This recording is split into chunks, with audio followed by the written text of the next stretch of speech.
Bhagavate Vasudevaya. Om Namo Bhagavate Vasudevaya.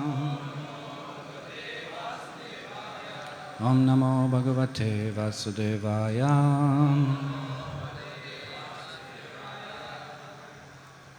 We are reading from Srimad Bhagavatam, Canto 10, Chapter 15, entitled The Killing of Dhenuka, the Ass Demon, Text 42.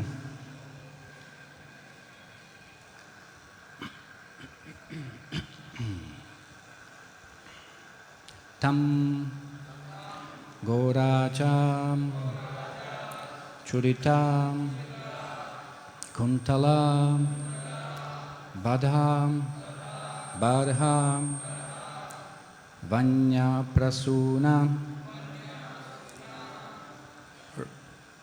Ruchira Ikshanam Charuhasam Venum Kvanantam Anugaim Upagita Kirtim Gopyam Didrikshitam Drisham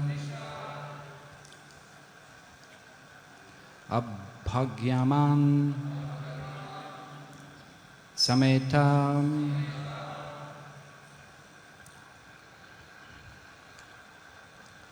Tam Gorajas Churita Kuntala Badaka Barham Tam Gorajas Churita Kuntala Badha Barham Vanya Prasuna Ruchirekshana Charuhasam Vanya Prasuna Ruchirekshana Charuhasam Venum Kvanantam Anugair Upagaita Kirtim Venum Kvanantam Anugair Upagita Kirtim Gopyo Dirikshita Drisho Bhagyaman Sameta Gopyo Didrikshita Drisho Bhagyaman Sameta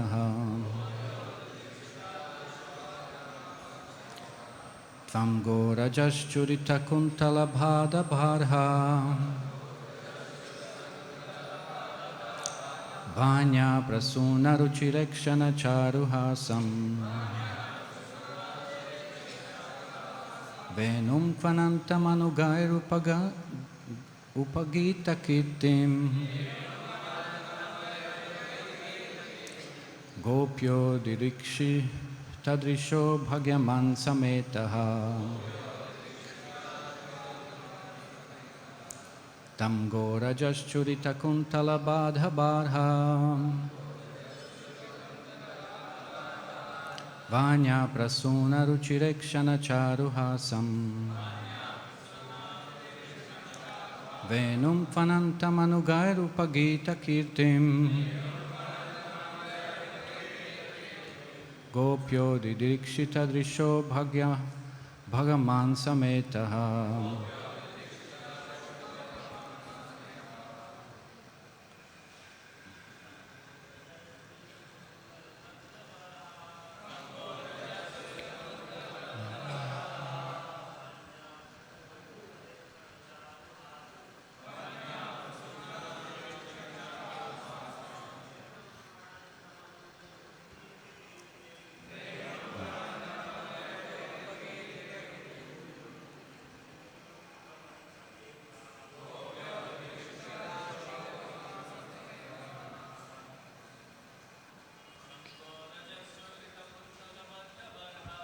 Tam Gorajas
Mataji?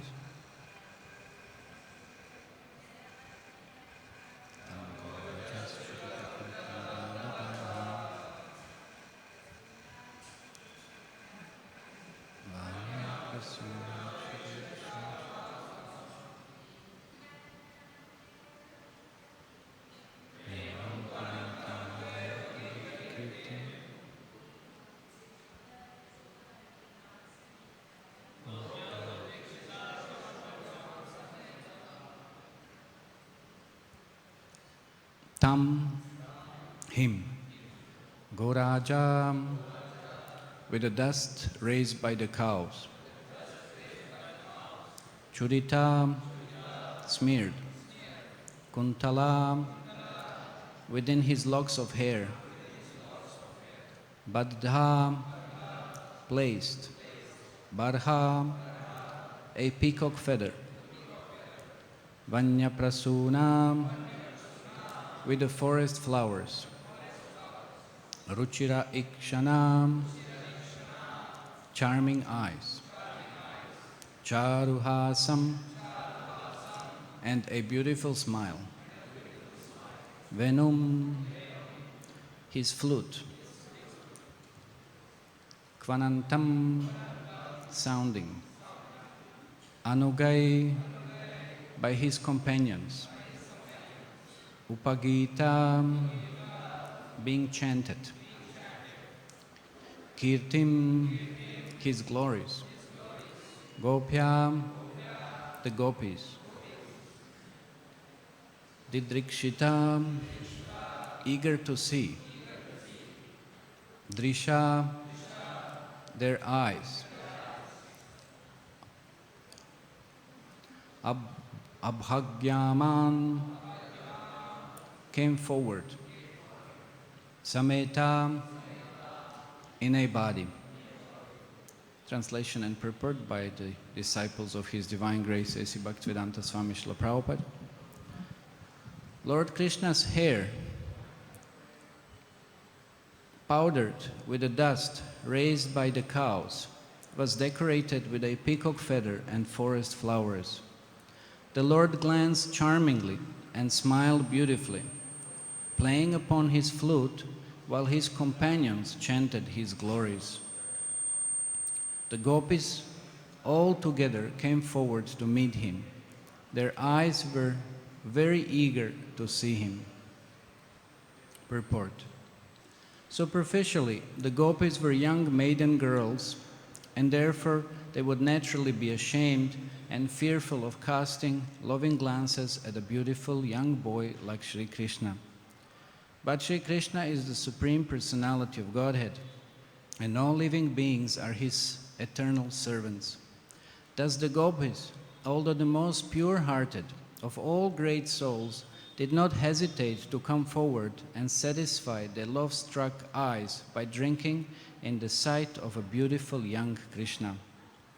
The gopis also relished the sweet sound of his flute and the enchanting fragrance of his body. Om Jnana Timirandasya Gyananjana Chalakaya Chakshurmritam Yena Tasmai Shri Gurave Namaha Shri Chaitanya Manobishtam Stapitam Yena Bhutale Svam Rupa Kada Mayam Dadati Svapadantikam Vandeham Shri Guru Shuddhapada Kamalam Shri Gurun Vaishnavam Sham Shri Rupam Sagrajatam Sahagana Raghunathan Vitam Tam Sajivam Sadvaitam Savadutam Parijana Saitam Shri Krishna Chaitanya Devam Shri Radha Krishna Padan Sagana Lalita Shri Shakan Vitam Sham Hey Krishna Karuna Sindhu Dinabandhu Jagatpate Gopisha Gopika Kanta Radha Kanta Namastute Tapta Kanchana Gorangira Devrindavaneshwari Vrishabhanu Sute Devi Pranamami Paripriye Vanchakalpa Tarubhyascha Kripa Sindhubhya Evacha Patitanam Pavanebhyo Vaishnavebhyo Namo Namaha Jaya Shri Krishna Chaitanya Prabhu Nityananda Shri Advaita Gadadhar Shivasari Gaura Bhakta Vrinda Hare Krishna Krishna Krishna Hare Hare Hare Rama Rama Rama Hare Hare Tam Gora Jachurita Kuntalabhada Barha Vanya Prasuna Ruchirekshana Charuhasam Venum Kvanantam Anugair Upagita Kirtim Gopyo Dridriksha Drisho Bhagyaman Sametam. Lord Krishna's hair, powdered with the dust raised by the cows, was dressed with a peacock feather and forest flowers. The Lord glanced charmingly and smiled beautifully, playing upon his flute, while his companions chanted his glories. The gopis altogether came forward to meet him. Their eyes were very eager to see him.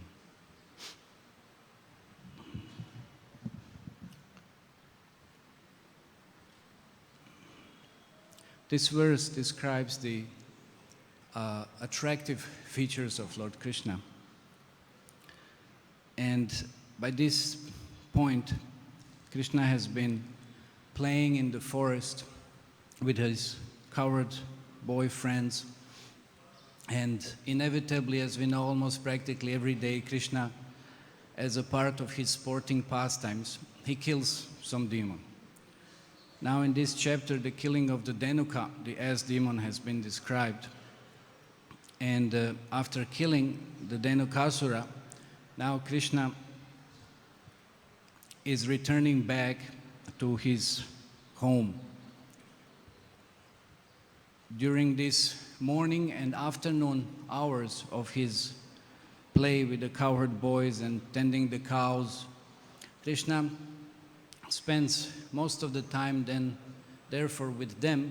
And then in the afternoon, it is also described that during those pastimes, afternoon and morning pastimes, sometimes during the afternoon, Krishna also, on the pretext of searching for some calf, he sneaks out of the association of the cowherd boys, and then he goes and meets the gopis at some place where cowherd boys don't know that the gopis might be there. And then again we see here that the gopis are eagerly waiting again for Krishna's return, because Krishna had again spent time with the cowherd boys, and of course there are other elderly gopis, there are other residents of Vraja that are just so eagerly waiting upon Krishna to come back, because none of them has the association of the Krishna at all the times. So they're all meditating upon Krishna's form, Krishna's pastimes, Krishna's beauty, their relationship with Krishna practically all the time in separation. So when that separation is so acute practically, then we see how Krishna mercifully also manifests himself and grants them their personal association. So it is very wonderful that Krishna, as yesterday we had the opportunity to celebrate the Govardhan pastime, and then how Krishna during this Govardhan pastime, which was so unique, provided the opportunity for all the residents of Vraja for 7 days and 7 nights to simultaneously have his direct association. There was no other instance as such, but during just that Govardhan Lila pastime that took place. But otherwise we see that in this kind of daily affairs, Krishna spends sometimes time with cowherd boys, then sometimes time with gopis, a little bit afternoon and during the night, and then with his parents and other elderly gopas and gopis in the early morning, in the late evening. So they're all so eager to drink that nectarian beauty of Krishna's face, of Krishna's interactions, and they're just practically meditating only on Krishna. There is no other goal in their life, there is no other purpose of their existence except just to be with Krishna, just to see Krishna. That is all. There is nothing that is important to them. And every other activity that they perform is just again for the sake of Krishna's pleasure.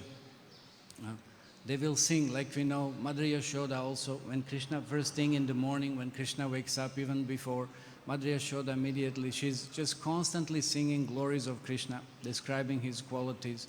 Practically everything is meant for Krishna's pleasure, and it's meant to remind even more those who are in association of Krishna about Krishna. So she will just keep on describing his beauty, keep on describing, like of course all the residents of Vraja. not just Mother Yashoda. All of them are actually just the most wonderful poets, because they will keep on describing Krishna's wonderful glories, activities, beauties, everything, constantly being reminded of those and just singing about Krishna. So we see here that in this verse, the gopis came forward eagerly, very eagerly to see Krishna. But what was very interesting, they also followed certain kind of cultural etiquette, and they wouldn't be displaying that affection that they have for Krishna publicly. Their eyes, is described here, were very eager to see him, while everybody was chanting his glories, and they would be love-struck, drinking that sight of a beautiful young Krishna, and they were also relishing the sound of flute, but they were feeling very shy, very reserved, because of course there is the whole science of the rasa, the whole science of relationship, and also certain kind of reservation. It also enchants particular rasa. It's not that just everything is unrestrictedly displayed. So when such kind of interaction takes place, then that sweetness also increases even more. That eagerness for association with Krishna increases also even more. And of course, Krishna's eagerness in association towards any other Brajavasi, it also increases very much more. So therefore, gopis were acting appropriately, because of course they were married. It said that young married girls, Srila Prabhupada explains in the purport. So it says that they would naturally be ashamed and fear for glancing loving glances at beautiful young boy like Krishna. So it was not direct, like we know even during the Govardhan pastime, when Krishna was holding the Govardhan hill, he would also kind of look he would give a sidelong glance towards Srimati Radharani, and then she would also not directly gaze at him, she would also just like on the side. And then that one pastime that Govardhan started shaking and Krishna started trembling, and then Lord Balaram was there, and then Krishna, just by the presence of Balaram, immediately composed himself and then restored the steadiness of the Govardhan hill, because everyone became immediately alarmed, and then Krishna immediately kind of became composed. So therefore, there is that kind of indirect also type of dealing that also, again, it enhances particular loving relationship that Krishna has with all the Brajavasis. So here in this description, it is also given how Krishna's that form, Krishna's activities, Krishna's beauty is just unparalleled. Actually, there is nothing else that can compare to Krishna, because he is Sarva Karana Karanam, Ishvara Parama Krishna. He is definitely, he is source of everything. He is the cause of everything. And how can therefore anything else be comparable to him? And for that very reason, he's absolutely, just absolutely the most attractive. Absolutely the most attractive. Because his very name means all attractive, Krishna. Krish means eternal, and Na means bliss. So bliss and eternity, eternally bliss. So that's something that is the most attractive. It's just something that one can practically not resist towards to. It inevitably draws the mind towards some particular object or a person who possesses certain qualities that are very, very attractive. And for that reason, Krishna is the most attractive, and nobody can practically resist the temptation of being drawn towards Krishna. This is why that it's that the word itself, it's like there's the traction, like attraction, the word attraction. So traction means to pull. So even if one doesn't want by his own will become pulled towards certain kind of attractive objects or whatever, but still that force is there. That compelling attraction is there, that one will inevitably then be pulled towards certain object. Maybe it won't contemplate, or maybe it won't, one may not try to remain fixed longer at a certain object of attraction, but still that attraction is inevitably there. So Krishna is so attractive, therefore it attracts our minds very strongly towards him. If you of course know more about Krishna, like Rukmini, how did she become attracted towards Krishna? Just by hearing his glories, just by hearing his pastimes. So we also can become very attracted to Krishna. Again, how? Not just by the sight, of course, which is also very essential. When we see Krishna being very beautifully dressed and very beautifully ornamented, and just by itself looking very attractive as such. So, but also most importantly, we become attracted to Krishna by hearing about his activities. Srila Prabhupada would give an example of how does a young boy or a young girl become attracted? By hearing about each other, by speaking, by different types of descriptions that are presented from both sides. They become more and more attracted. So our attraction towards Krishna is by hearing also. It's manifested by hearing these wonderful pastimes that Krishna performs here in Srimad Bhagavatam, described here in Srimad Bhagavatam. So in that sense, there is nothing that is more attractive than Krishna himself. Like if in this world we find some object of beauty or some object of attraction, drawing our minds towards it, so that it's very minute, that it's practically so insignificant in comparison to attraction of Lord Krishna, as we said, because he is the source of everything else. Like for example, if we find little heat, like now there is a little heat now again after rainy season, some heat, and slowly now of course the winter kind of season is becoming a little cooler in the morning. But if there is some heat, then we can just imagine how much greater heat must be there at the source of it, right? So we experience some little heat. Of course, it would be too much or too less. We wouldn't be existing materially. So we experience some of it, but how much more that heat is present when one would, let's say, be able to, like Surya or Aruna or some of those entities on the sun planet, all the sages, Vahilikas, who drive on the chariot of the sun. How much more heat is there at the source of all of the heat? So in the similar way, like we find some reflection, we find some manifestation of certain qualities and beauties here, but then how much more is there reposed within the Krishna who is the source of it? So that's something that we practically can't even imagine. We are so attracted, we are so enamored by different kinds of qualities and certain pastimes that some people might be performing or that we might be hearing. But then how much more Krishna possesses all of those? So much more. It's just inconceivable practically to us.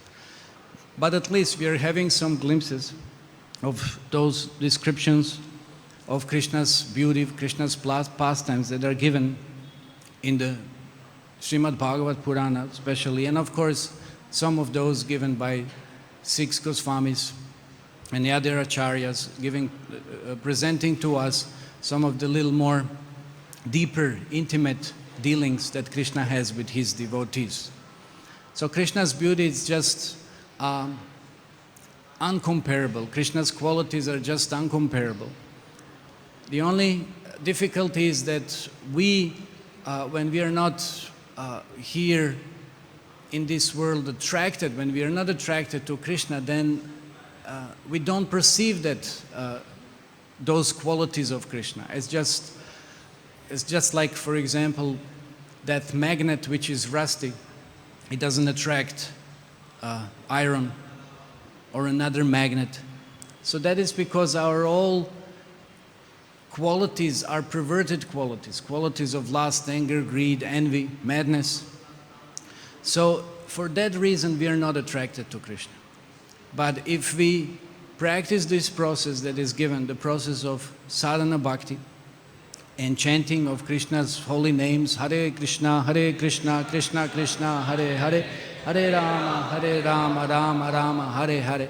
And this is the method that Srila Prabhupada explains for reviving our dormant consciousness, for reviving our dormant attraction towards Krishna.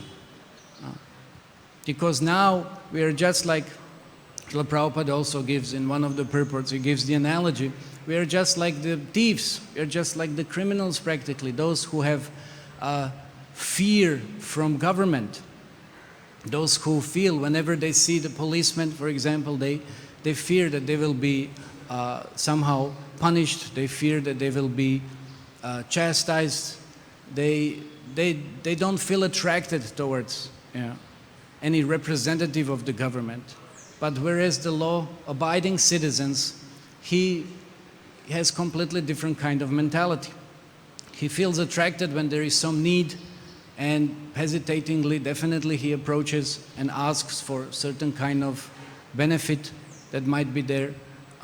So there is a vast difference. So therefore those who have demoniac mentality, they find no attraction towards Krishna.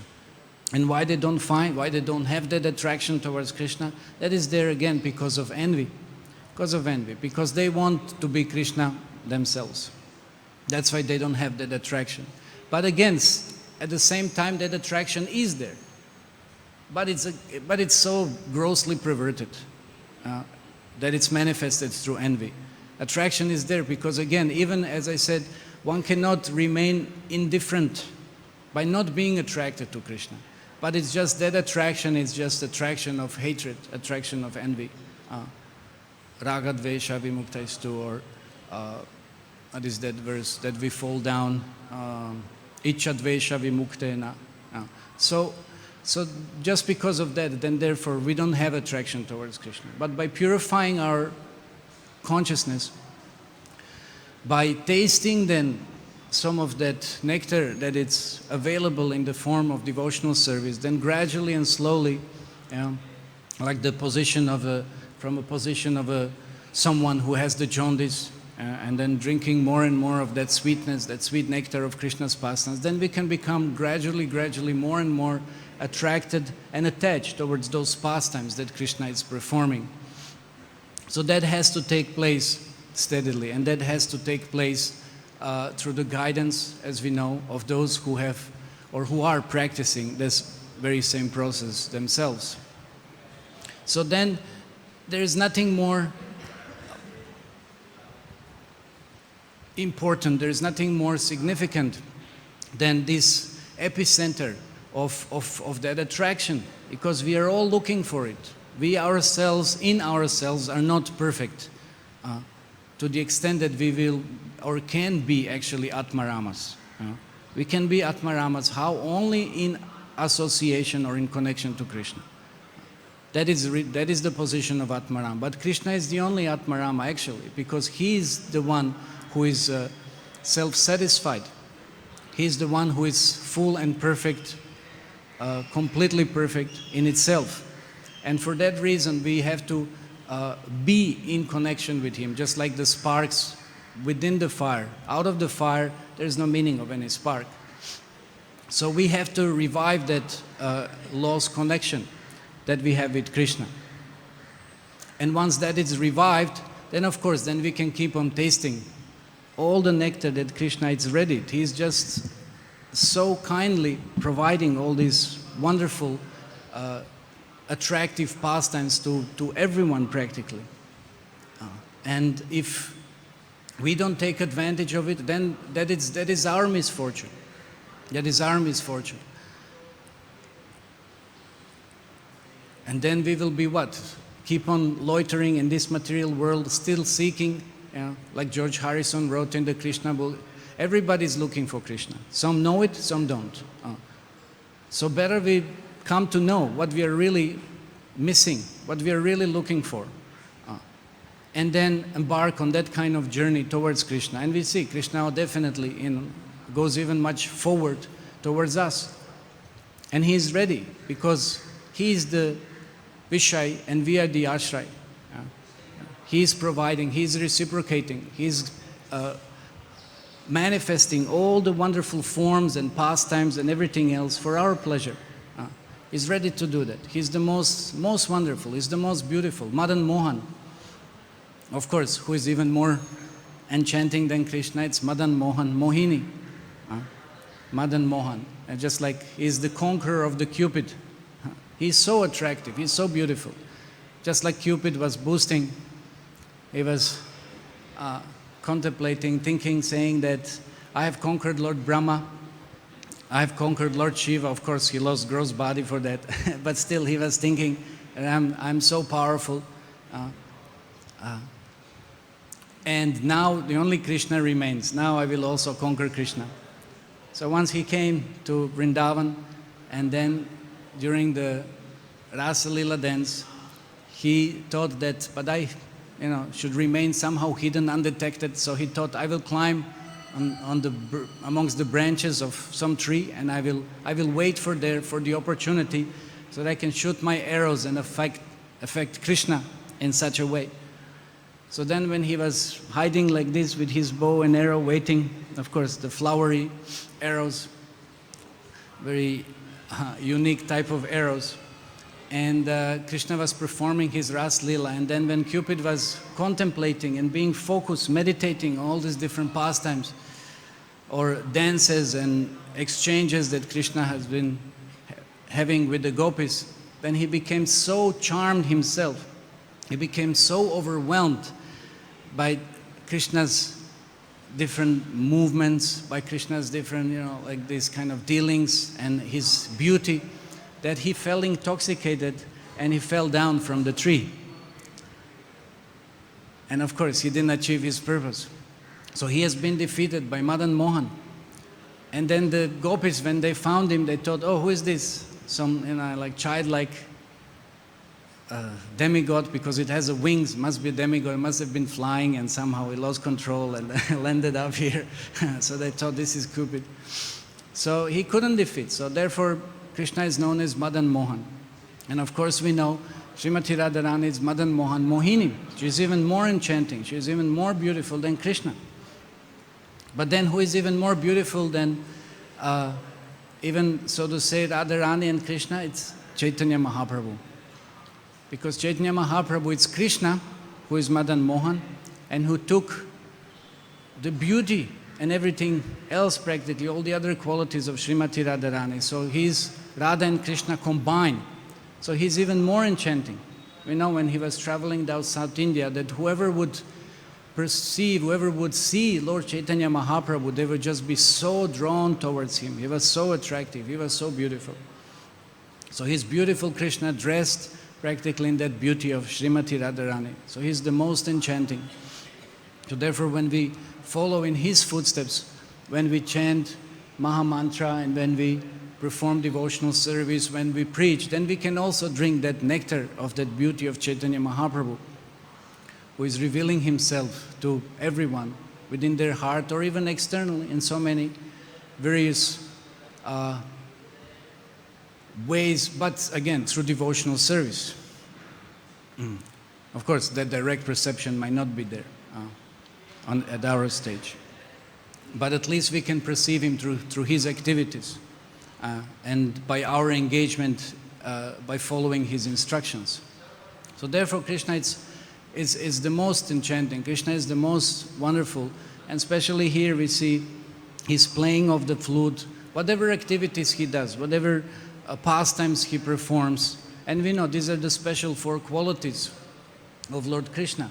His flute, playing on his flute, which Gopis said is just like a snake, which bites one and instills the poison within one's heart, that one becomes stunned and completely, practically dead. And then in Chaitanya Charitamrita, they indirectly glorify that flute, but actually saying that this flute, it's a male.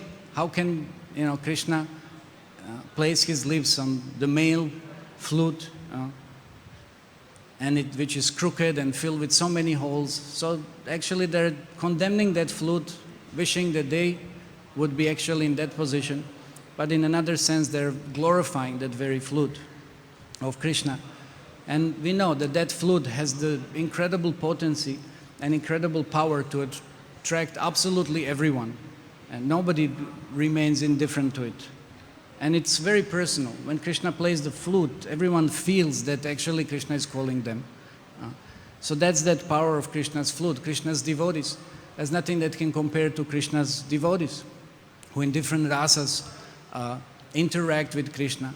Like no other expansion, no other form has that kind of Vishnu or Narayan. They don't have such kind of association. They don't have such kind of devotees being associating with those kind of forms.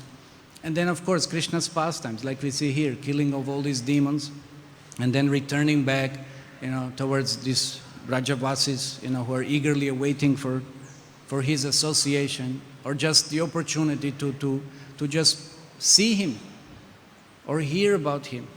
That's all. And then again, Krishna's beauty. These four things. That there's nothing that can compare to this. So we know that Rupa Goswami, he warns actually, he says that those who are still attached to their family, those who are still attached to their friends, their relatives, or anything mundane, then please don't go to the Keshigat, where Krishna is such a beautiful bluish boy who is playing on his flute there at that Keshigat. So then please don't go there, because you will never return. This is the glory of Krishna. He's so wonderful, he's so beautiful. So therefore, in this material world, as I said, that beauty that we perceive, it's just so far remote from that source of beauty which is Krishna. But still, we understand, even by that, we understand what kind of potency that is. It's just incredible potency, that even we can become bewildered. We can become bewildered by certain qualities. These are all manifestations of absolute qualities of Krishna.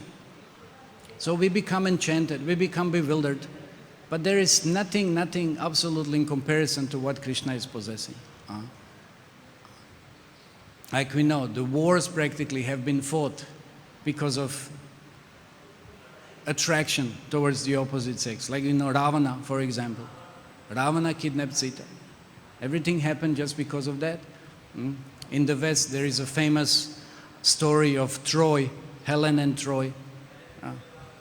And of course, in Mahabharata, anybody can guess what is the description in Mahabharata, whose beauty was very enchanting, that many of the kings got in trouble for being attracted to that kind of beauty. Draupadi, yes, Draupadi.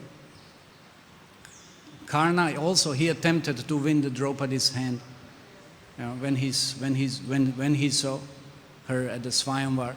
And then we know the Jayadratha, when he was going to Shalva's kingdom for the purpose of marrying his daughter, then he was passing by the little ashram that the Pandavas had set up in Kamyavan forest. And then upon passing by, he noticed there was a Draupadi standing at the doorway. And then immediately his whole entourage stopped, and he was surrounded by several other kings, Surat, Tigrata, and some other. He just became so captivated, he just became so stunned practically by perceiving the Draupadi. And I mean, who is Draupadi also? Draupadi it's just portion of the portion of the portion of the portion of Lakshmi. She's Dana Lakshmi. She's Indrani, King Indra's wife. But even that, she's just so incredibly beautiful. She's just so incredibly enchanting. It is said that she was emanating fragrance, just like Satyavati, for example, from her body, just like for a few miles around. Like Krishna here, it is described also. It's just his fragrance, and in Chaitanya Charitamrita, Krishna's fragrance, as compared to camphor, and so many other things. It's just Krishna is emanating all of this. So Jayadratha, he became so captivated that he just wasn't able to proceed. And then there was one prince associating with him, whom he sent. He said, "Go and inquire who that lady is." He said, upon seeing this lady, I thinking of any other, it just would be in comparison. They would be just like some monkeys, I cannot think of anything else now. So that prince, he understood the real position of Jayadratha. So he set up, he approached the Draupadi, and he inquired from her that who she was and what she was doing here. And then she, of course, she said it's inappropriate for a lady to directly speak to any man without presence of her husband. But since you have approached, then I will respond, I will reply. So then she described how she is the wife of 5 Pandavas and what they were doing in the Kamyavan forest. And then this prince, Kotika, he went back to Jayadratha and then he narrated everything that the Draupadi spoke about. And then he, understanding the position of Jayadratha, he suggested, he said that maybe you should go and you should actually kidnap her. And then Jayadratha, along with other kings, he came to the cottage, he entered into it, and Draupadi provided water for their washing their feet, and he served them very nicely. She served them very nicely. And then Jayadratha inquired more about her, and then questioned about some things like this. And then he immediately, being unable to control his lusty feelings, he suggested, saying that you're here, in such a wretched, practically position, miserable position. So he said that an intelligent woman wouldn't remain in such kind of position. She would immediately accept some better position of opulence and fame and glory. And you see, I'm such a great, wonderful king. So why don't you mount the chariot and along with me go back to my kingdom, and you will be enjoying that. So, why you're suffering here in such kind of wretched condition, with your husbands being so incapable of providing you with all the different opulences that generally ladies are very attracted to. So then Draupadi just immediately rebuked him. He said, you wretch, how dare you speaking like this? Suggesting anything adharmic, irreligious like that. And then she pushed Jayadratha so hard that he fell down on the floor. And when he was composing himself, and then immediately he rushed and he was just to grab her, and then Draupadi just desisted, and she just pulled back and again chastised him. How dare you, awaking a sleeping lion? Don't you know if my husbands find out that what are you attempting? What will be your destination? You're just immediately, you're gliding already down to the hell. And then Jayadratha, using that opportunity, just grabbed the Draupadi, and with other kings, he dragged her towards his chariot, and they all set up. They started running on their chariots. And they took also Domya. Domya also accompanying. Domya joined that whole army that was going along. And then after some time, Pandavas were hunting, and they gathered back together. They came from all the different directions, and then Yudhishthira Maharaj, he saw the birds being very restless, which was a very inauspicious sign. And then the jackal howling on their left side. So he said, something must be going on. Maybe Kauravas have come back to our place. So let us hurry back. Let us go immediately and see. Draupadi is there alone. So they rushed back, and of course, when they came, they found a maidservant who was lamenting, describing all that has taken place. And then immediately Bhima and Arjuna became very furious, and they immediately set up, saying that Jayadratha is finished now. But upon which Yudhishthira Maharaj interfered, and he said, no, don't kill him, because he's husband of Dushala, who is our cousin sister. So don't kill him.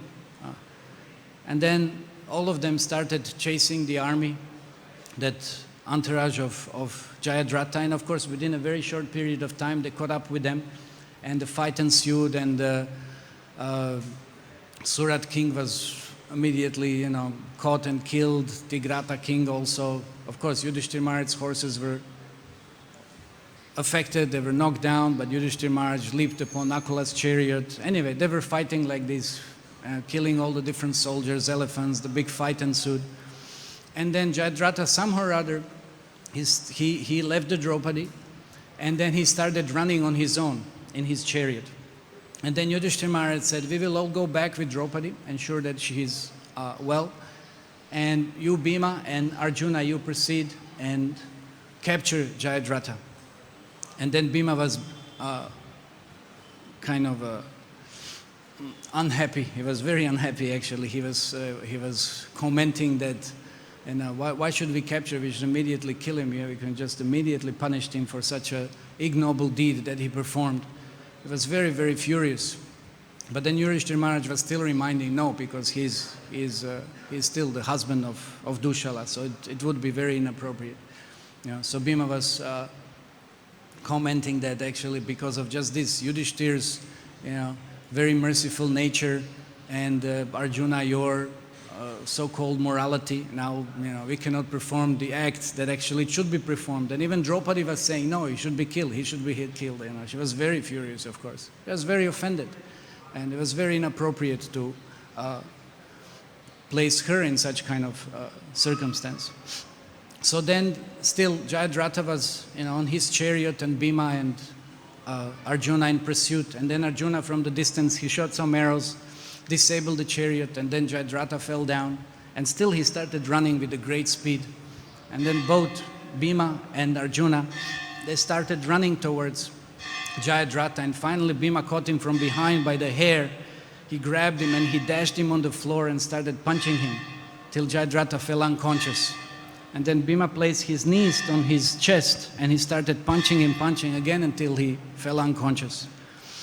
And again when Jayadratha came up to his consciousness, then still Bhima pounded him more and more and more.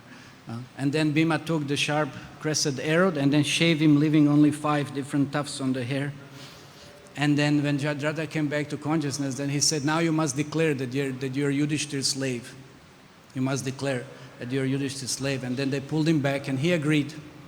He agreed, if you want to remain alive. So he agreed. And then when he was brought back, then he was chastised again by Draupadi. And then Yudhishthira Maharaj said that, we are releasing you now, but please never ever in your life commit such a heinous deed, such abominable deed. Never do this again. So then Jayadratha left, and of course, at the plains where Ganga flows, it is described that he performed severe austerities to please Lord Shiva, to grant him the power to defeat Pandavas. But then, of course, Lord Shiva appeared and explained that Pandavas are undefeatable. I will grant you a boon that you can check 4 of them, but not Arjuna, because he is Nara Narayan. So you cannot defeat them, but you can check them at a very crucial moment in the battle. So that was Jayadratha's boon. That was described in the Mahabharata. So we see how here, because of that lust, because of that perverted attraction, and so many stories are described as such, that we become so bewildered, we become so demoniac basically, that we can act in the most inappropriate ways because of that perverted attraction. Instead of practicing Krishna consciousness, instead of allowing ourselves to be attracted towards Krishna, through which actually, through that kind of attraction, to that kind of practice, one can develop all the most wonderful and all the good qualities that a devotee has. So we see that this is ongoing theme in the scriptures, that kind of perverted attraction is a source of all kinds of sufferings. So one has to learn by hearing about Krishna as such, about his wonderful glories, about his wonderful qualities, how actually to develop that lost relationship that we have with Krishna. Because what is mundane beauty? What is mundane beauty in itself? What is any other mundane quality in itself if it's not reposed upon Krishna? We see it's actually despicable.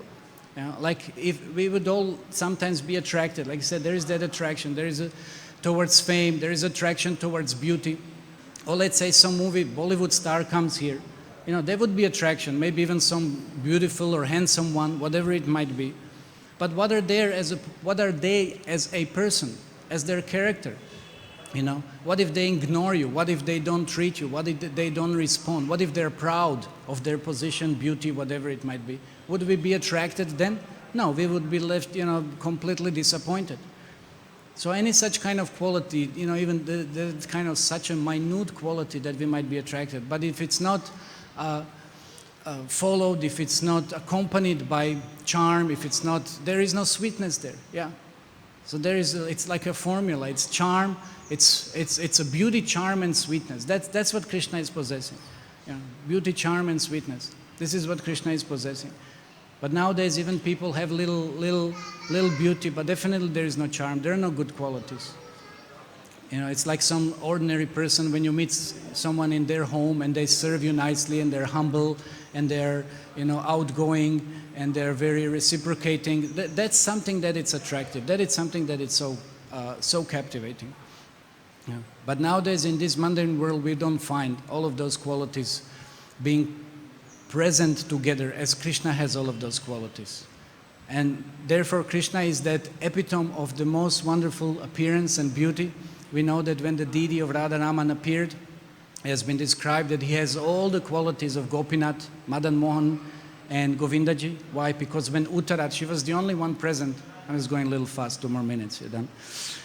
When Uttarat, she was only present when those deities have been installed by Vajranabh, the grandson of Krishna. And she said that Madan Mohan, it's from the waist down, he is perfect, as Krishna is.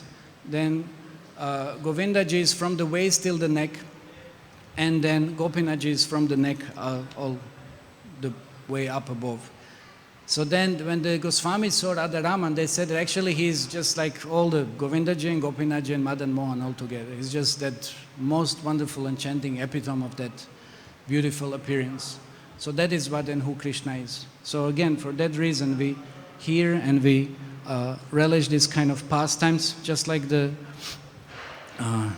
all the residents of Vrindavan have that opportunity. We should also pray to have that kind of opportunity, hearing. And of course, for that reason, Srila Prabhupada wanted us to relish the nectar of Srimad Bhagavatam, so that we can become attracted to the source of everything rather than to some pale reflection within this material world. Hare Krishna. Any comments or questions?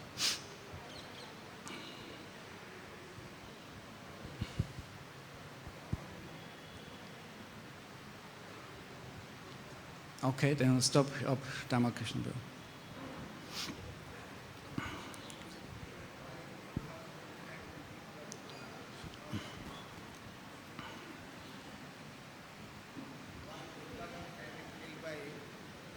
Hare Krishna. Why Dhenukasur had been killed by Balaram, not by Krishna? Oh, there are 2 reasons. I think one is because it is said that Dhenukasura previously, there was some relationship with Balaram, right? Yeah, he was son of Bali Maharaj. As a demon, he has been cursed to become a... And then another reason given is that because Krishna wanted to give Balaram as an elder brother an opportunity also to have some kind of sporting affection like this. Thank you. Sporting opportunity. Yeah, I forgot, today is the disappearance of Vasudev Ghosh also, so I'll just in a few seconds describe. He is described as one of the, Bhaktisiddhanta Saraswati Maharaj described him as one of the direct manifestation of Srimati Radharani's body, along with his 2 brothers Madhav and Govinda Ghosh. And they've been actually very amazing composers of different songs and kirtans. They would always dance in Chaitanya Mahaprabhu's Ratha Yatra, associating like this with Chaitanya Mahaprabhu. And also upon hearing that Chaitanya Mahaprabhu had departed, then Vasudev Ghosh, he did the whole practically preparing for his own samadhi, and he sat down to fast till death. And then Chaitanya Mahaprabhu appeared to him at that point, and he's holding, it's interesting, so that deity is still, it's a manifested, it holds a different mudra. One mudra in a sign of a blessing, and another one like pointing out that he should come out, out of that hole and out of that samadhi and continue worshipping him in the deity form. So that was Vasudev Ghosh, praising Lord Chaitanya Mahaprabhu and composing different songs, upon which even it is described Lord Nityananda would blissfully dance. Okay, Srila Prabhupada ki jai, Srimad Bhagavatam ki jai.